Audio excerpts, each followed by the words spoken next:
அனைவருக்கும் வணக்கம். Welcome to Sahana's life zone.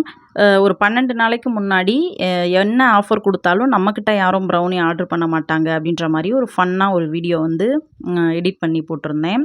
அது வந்து ஷார்ட்ஸ் வீடியோ. அதுக்கு கிட்டத்தட்ட ஒரு 27,000 வியூஸ் போச்சு. என்னோட வீடியோலேயே அதிகமான வியூஸ் வந்து அந்த வீடியோவுக்கு தான். நிறைய பேர் பாசிட்டிவாக கமெண்ட் பண்ணியிருந்தீங்க. உங்களோட முழு எஃபோர்ட்டை போட்டுகிட்டே இருங்க, கண்டிப்பாக அதுக்கான பலன் ஒரு நாள் கிடைக்கும் அப்படின்ற மாரி பாசிட்டிவ் கமெண்ட் வந்து நிறைய பேர் போட்டிருந்தீங்க. அதுக்கு ரொம்ப ரொம்ப நன்றி. ஒருத்தர் மட்டும் என்ன போட்டிருந்தாருன்னா, "இவ ஒரு கூமுட்டை, இவளுக்கு வந்து ப்ரௌனி செய்யவே தெரில, இவ கடையில் எந்த பொருளும் வாங்க மாட்டா போல, வீட்டில் இருக்கிறத வச்சே ஓட்டுவா போல, இவட்டக்கிட்ட யாரும் ஆர்டர் பண்ணாதீங்க" அப்படின்ற மாதிரி போட்டிருந்தாங்க. அதுக்கு கீழேயே ஒரு கெட்ட வார்த்தையும் போட்டிருந்தாங்க. நான் என்ன பண்ணேன், அந்த கெட்ட வார்த்தையில் வந்த கமெண்ட்டை மட்டும் டெலீட் பண்ணி விட்டுட்டேன்.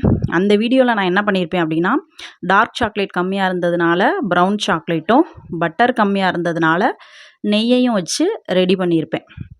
வீட்டுக்கு தானே நம்ம ரெடி பண்ணுறோம், அதனால் அப்படி பண்ணியிருப்பேன். மற்றபடி யாராவது ஒருத்தர் கஸ்டமர் வந்து நமக்கு ஆர்டர் கொடுக்கும்போது நம்ம ஹானஸ்ட்டாக எந்த அளவுக்கு பெஸ்ட்டாக கொடுக்க முடியுமோ அந்த அளவுக்கு தான் நம்ம பெஸ்ட்டாக கொடுப்போம். எல்லாருமே அப்படி தான் கொடுத்துட்ருக்காங்க. அதில் நம்ம எந்த ஒரு கலப்படமும் செய்ய போகிறது கிடையாது. சரி, வீட்டுக்கு தானே அப்படிங்கிறதுனால நான் அந்த மாதிரி பண்ணியிருந்தேன். டேஸ்ட் வைஸும் நல்லா இருந்துச்சு. அதுக்கு வந்து அந்த மாதிரி அவர் ஒரு பேட் கமெண்ட் பண்ணியிருந்தார். சரி, நான் இருக்கட்டும் பரவாயில்ல அப்படின்னு தான் நினச்சேன். ஆனாலும் அந்த ஒய்டி ஸ்டூடியோ ஆப்பில் நம்ம அடிக்கடி போய் வியூஸ் எவ்வளோ போயிருக்கு அப்படின்னு பார்ப்போம் இல்லையா? அப்போல்லாம் பார்த்திங்கன்னா அந்த கமெண்ட் வந்து என் கண்ணு முன்னாடியே வந்துகிட்டே இருந்துச்சு. அதை பார்க்கும்போதெல்லாம் எனக்கே என்னை பற்றின ஒரு நெகட்டிவ் தாட் க்ரியேட் ஆன மாதிரி எனக்கு ஃபீல் ஆச்சு. ஸோ அதனால் நான் ஒரு 5-6 மணி நேரம் கழித்து அதை டெலீட் பண்ணி விட்டுட்டேன். அதோட அடுத்து வந்து அவர் வேறு எதுவும் தப்பாக கமெண்ட் பண்ணாத அளவுக்கு அவரை வந்து பிளாக் பண்ணி வச்சுட்டேன்னு வச்சுக்கோங்களேன். அந்த வீடியோவை போய் நீங்களும் செக் பண்ணி பாருங்கள்.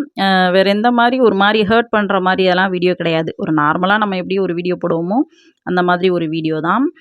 அதுக்கு அந்த மாதிரி ஒரு கமெண்ட் பண்ணியிருந்தார். நம்ம மற்றவங்களுக்கு இந்த பிரபஞ்சத்துக்கு என்ன கொடுக்குறோமோ அதுதான் நமக்கு பல மடங்காக நமக்கு திரும்பி வரும். அதனால் நல்லதவே கொடுப்போம், நல்லதவே வாங்கிக்குவோம். நெகட்டிவ் கமெண்ட் போடலாம், அதில் தப்பு இல்லை. நீங்கள் இதை மாற்றிக்கோங்க, நீ இப்படி போடாதப்பா, நீ இது இந்த மாதிரி போட்டேன்னா உனக்கு எப்படி ஆர்டர் கிடைக்கும், அந்த மாதிரி போட்டிருந்தா கண்டிப்பாக நான் அக்செப்ட் பண்ணியிருப்பேன். இது சரியாக தப்பான்னு கண்டிப்பாக சொல்லுங்கள். பாய்.